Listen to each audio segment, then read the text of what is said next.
ಬ್ಯಾಡ್ luck ಮಚ್ಚ ನಂದು. ಪ್ರತಿ ಸರ್ತಿನೂ ನಾನು ಬುಲ್ಬುಲ್ ಬೇಬಿನ ಪ್ರೈವೇಟ್ ಆಗಿ ಕರ್ಕೊಂಡೋಗಿ ಮುತ್ತು ಕೊಡ್ಸ್ಕೋಬೇಕು ಅಂತೀನಿ. ಆದ್ರೆ ಅಷ್ಟ್ರಲ್ಲಿ ಯಾವನೋ ಒಬ್ಬ ಒಕ್ಕರ್ಸ್ಕೊಂಡ್ಬಿಡ್ತಾನೆ. ಅವಳು ಮೋಸ್ಟ್ಲಿ ಅಲಾರಾಮ್ ಇಟ್ಕೊಂಡಿದ್ದಾಳೆ ಅನ್ಸುತ್ತೆ. ಅವಳ ಹತ್ರ ಹೋದಾಗೆಲ್ಲ ಹೊಡ್ಕೊಳ್ಳುತ್ತೆ ಕಣೋ. ಎದಳು ಸರ್, ಅದು ಆಗ್ಲೇ ತಮಾಷೆ ಮಾಡ್ತಿದ್ವಿ ಸರ್, ಅಲ್ವೇನ್ರೋ? ನಿಮ್ಮ ಮುಖದಲ್ಲಿ ಆ ಪಶ್ಚಾತ್ತಾಪನೇ ಕಾಣಿಸ್ತಿಲ್ವಲ್ಲ ಫ್ರೆಂಡ್ಸ್. ಬಟ್ ಏನು ಮಾಡೋದು, ಅಷ್ಟು ಈಸಿಯಾಗಿ ನಾವು ಬಿಡಲ್ವೇ. ಸ್ವಲ್ಪ ಹಳೆ ಕಾಲದವ್ರು.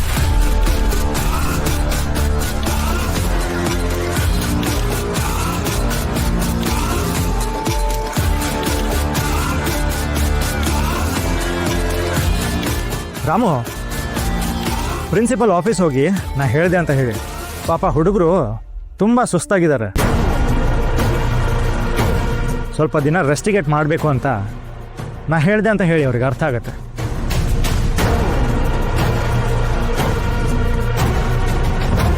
Sir sir sir sir sir please sir, rustication ಬೇಡ ಸರ್. ಈ ಎಕ್ಸಾಮ್ ಬೇರೆ ಇದೆ ಸರ್. ಹೇಳ್ರೋ ಸರ್, ಪ್ಲೀಸ್ ಸರ್. ಸರ್ ನಾವು ಸುಮ್ಮನೆ ತಮಾಷೆ ಮಾಡ್ತೀವಿ ಸರ್ ಅಷ್ಟೇ. ಪೇರೆಂಟ್ಸಿಗೆ ಮಾತ್ರ ಹೇಳ್ಬೇಡಿ ಸರ್, ಪ್ಲೀಸ್ ಸರ್. ಬೇಡ ಸರ್. ಕಾಲೇಜ್ಗೆ ಸ್ಟೂಡೆಂಟ್ಸ್ ಆಗಿ ಬಂದು ಚೆನ್ನಾಗಿ ಓದಿ ಲೈಫಲ್ಲಿ ಸೆಟಲ್ ಆಗಬೇಕು ಅನ್ನೋದೇ ಈ ಕಾಲೇಜ್ ಉದ್ದೇಶ. ಇಲ್ಲಿ ಕಲ್ಲಾಗಿ ಬಂದು ಶಿಲೆಯಾಗಿ ಇಲ್ಲಿಂದ ಹೊರಗೆ ಹೋಗಬೇಕು ಅನ್ನೋದೇ ನಮ್ಮ ಆಸೆ. ಅದನ್ನೆಲ್ಲ ಬಿಟ್ಟು ಹುಡುಗಿರನ್ನ ಚುಡಾಯಿಸ್ಕೊಂಡು ಧಮಕಿ ಹಾಕ್ಕೊಂಡು ಚಪ್ರಿಗಳ ಥರ ಅಲ್ದಾಡೋಕಲ್ಲ ಈ ಕಾಲೇಜ್ ಇರೋದು. ಅಂಥ ಕಚ್ಚಡಗಳಿಗೆ ಇಲ್ಲಿ ಜಾಗನೂ ಇಲ್ಲ.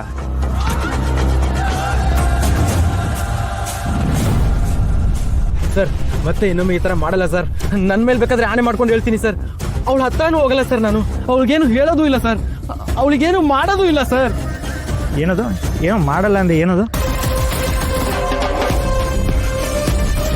ಹೇಳು ಮಾರಾಯ, ಸ್ವಲ್ಪ ವಯಸ್ಸಾಗಿದೆ, ಕಿವಿ ಮಂದ, ನೀಟಾಗಿ ಹೇಳು.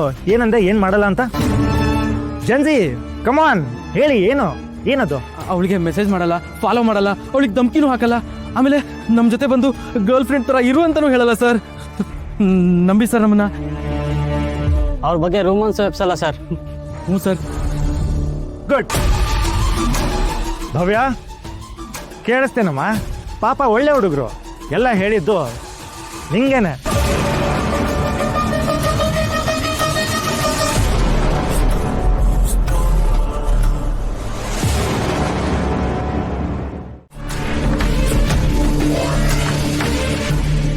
ಭವ್ಯ, ವಿಡಿಯೋ ಯಾಕೆ ಮಾಡ್ತಾ ಇದೆಯಾ?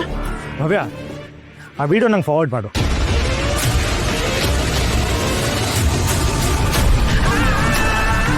ಆ ವಿಡಿಯೋ ನನ್ನ ಹತ್ರ ಇದೆ. ಅವಳ ಫೋನಲ್ಲಿ ಡಿಲೀಟ್ ಆದರೂ ನನ್ನ ಹತ್ರ ಇರುತ್ತೆ. ಇನ್ ಕೇಸ್ ಅವಳ ಫೋನ್ ಡ್ಯಾಮೇಜ್ ಆದರೂ ಪ್ರೂಫ್ ಅಂತ ಇಲ್ಲಿರುತ್ತೆ.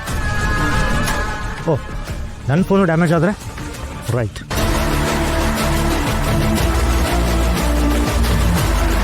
ಇನ್ನೊಬ್ರು ಕಳಿಸ್ಬಿಟ್ಟೆ. ಫೋನನ್ನು ಚಿಂದಿ ಚಿತ್ರಾನ್ನ ಮಾಡೋ ಪ್ಲ್ಯಾನ್ ಏನಾದ್ರು ಇದ್ದರೆ ಸಾರಿ ಫ್ರೆಂಡ್ಸ್. ಈಗ ಮುಂದೆ ಏನಾಗುತ್ತೆ ಗೊತ್ತಾ?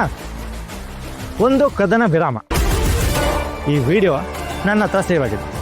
ಪಾಪ ಹೆದರ್ಕೊಂಡ್ಬಿಟ್ಟಿದ್ದೀರ. ಇನ್ನೊಂದು ಸತಿ ಭವ್ಯ ಆಗಲಿ ಇನ್ನೊಬ್ಬರಾಗಲಿ ಯಾರಾದರೂ ಬಂದು ನಿಮ್ಮ ಬಗ್ಗೆ ಕಂಪ್ಲೇಂಟ್ ಹೇಳಿದ್ರೆ ಏನಾಗುತ್ತೆ ಗೊತ್ತಾ? ಏನಾಗುತ್ತೆ ಹೇಳಿ? ಈ ವಿಡಿಯೋ ಏನಾಗುತ್ತೆ? ಶೇರ್ ಆಗುತ್ತೆ ಸರ್. ರೈಟ್. ಎಲ್ಲ ಕಡೆ ಸೋಷಿಯಲ್ ಮೀಡಿಯಾದಲ್ಲಿ 100+ ಫೇಕ್ ಅಕೌಂಟ್ಸ್ ಕ್ರಿಯೇಟ್ ಮಾಡಿ ನಾನೇ ವೈರಲ್ ಮಾಡ್ತೀನಿ. ಆಮೇಲೆ ನಿಮ್ಮ ಪೇರೆಂಟ್ಸ್ಗೂ ಕಳಿಸ್ತೀನಿ. ಓಕೆನಾ? ಇಲ್ಲ ಸರ್, ಇನ್ನೊಂದ್ಸರಿ ಮಾಡಲ್ಲ ಸರ್. ನಾ ಹೇಳಿಲ್ವಾ ಬಾಗ? ಪಾಪ ತುಂಬ ಒಳ್ಳೆಯವರು. ನಾವು ಹೊರಡ್ಬೋದಾ ಸರ್? ಏಯ್, ವಾಟ್ ಆರ್ ಯು ಸೇಯಿಂಗ್? ಅದೇಗಾಗುತ್ತೆ? ಇಷ್ಟೊತ್ತು ಮಾತಾಡಿದ್ದು ಫ್ಯೂಚರ್ ಬಗ್ಗೆ. ಇವತ್ತು ಮಾಡೋ ಕಿರಿಕಿಗೆ ಸ್ವಲ್ಪ ಬಿಸಿ ಮುಟ್ಸೋದು ಬೇಡವಾ ಸರ್? ನೋಡಿವ್ರೆ, ನಮ್ಮ ಥರ ಕಾಂಬಿನೇಷನ್ನು ಸಿಗೋದು ತುಂಬ ರೇರು. ಈ ಪ್ಲ್ಯಾನಿಂಗು, ಶಕ್ತಿ, ಯುಕ್ತಿ ಎಲ್ಲ ಮಿಕ್ಸ್. ನಾವು ನಮ್ಮಂಥವ್ರು ಇರೋವಾಗ ನಿಮ್ಮಂಥವ್ರ ಸಮಸ್ಯೆಗಳು ತುಂಬ ಈಸಿಯಾಗಿ ಸಾಲ್ವ್ ಆಗುತ್ತೆ. ಟೆನ್ಷನ್ ತಗೊಳ್ಳೋ ಅಗತ್ಯನೇ ಇಲ್ಲ. ಆ್ಯಕ್ಚುಲಿ ಇದು ನನ್ನ ಕರ್ತವ್ಯ ಕೂಡ ಅಲ್ವಾ? ಪಾಪ ನೀವು ಒಬ್ಬರೇ ಅದನ್ನೆಲ್ಲ ಹೇಗೆ ಫೇಸ್ ಮಾಡ್ತಿದ್ರಿ? ಅದೆಲ್ಲ ನೋಡಿ ನಮ್ಮ ಕರಳು ಚುರುಕನ್ನತ್ತೆ. ಇದೆಲ್ಲ ಸ್ವಲ್ಪ ಮುಂಚೆನೇ ಹೇಳಿದರೆ ನಾವು ಒಂದು ಸ್ವಲ್ಪ ಲೆಕ್ಕಾಚಾರ ಇಟ್ಕೋತಿದ್ವಿ.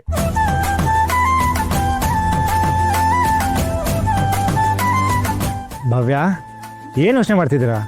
ಆ ಫೀಸ್ ವಿಷಯ ವಿನಯ್ ಬಾವನ್ಗೆ ನನ್ನ ಕಡೆಯಿಂದ ಥ್ಯಾಂಕ್ಸ್ ಹೇಳ್ಬಿಡಿ. ಪಾಪ ಅವ್ರಷ್ಟೆಲ್ಲ ಮಾಡೋ ಅವಶ್ಯಕತೆನೇ ಇರಲಿಲ್ಲ. ರುಕ್ಕು ಅಕ್ಕನ್ಗಂತೂ ನಿಮ್ಮ ಫ್ಯಾಮಿಲಿ ಹತ್ರ ದುಡ್ಡು ಇಸ್ಕೋಬೇಕು ಅಂತಾನೆ ಇರಲಿಲ್ಲ. ಅಷ್ಟರೇ ವಿನಯ್ ಬಾವ ಸೈಲೆಂಟ್ ಆಗಿ ವಿನಯ್ಗ ಥ್ಯಾಂಕ್ಸಾ? ಹಾ, ಫೀಸ್ ಕಟ್ಟಿದ್ರಲ್ಲ, ಅದೇ ನಮ್ಮ ದುಡ್ಡು ಸ್ಕ್ಯಾಮ್ ಆಗಿ ಹೊರಟೋಯ್ತಲ್ಲ, ಅವರೇ ಅಲ್ವಾ ಫೀಸ್ ಪೇ ಮಾಡಿದ್ದು. ಅದಕ್ಕೆ ಭವ್ಯ, ಅದು ಕಟ್ಟಿದ್ದು ವಿನಯ್ ಅಲ್ಲ,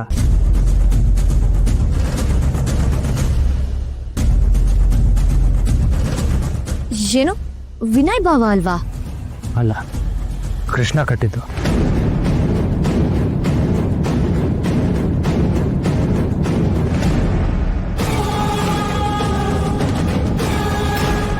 ಅವನೇ ನನ್ನ ಹತ್ರ ಬಂದು ಇಮಿಡಿಯೇಟ್ ಆಗಿ 25,000 ಹೊಂದಿಸ್ಬೇಕು ಅಂತಿದ್ದ.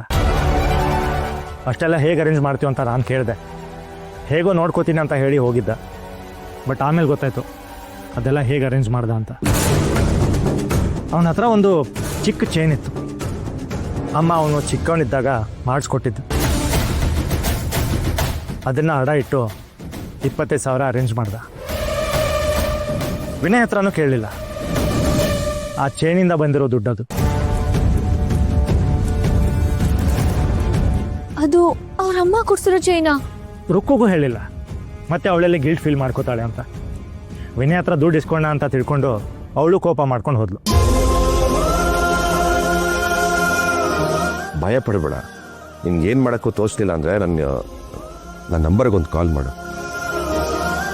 ಅಣ್ಣ ಇಲ್ಲ ಅಂತ ಚಿಂತೆ ಮಾಡಬೇಡ, ನಾನಿದ್ದೇನೆ. ಕೃಷ್ಣ, ನಾವ್ ಅನ್ಕೊಂಡಂಗೆ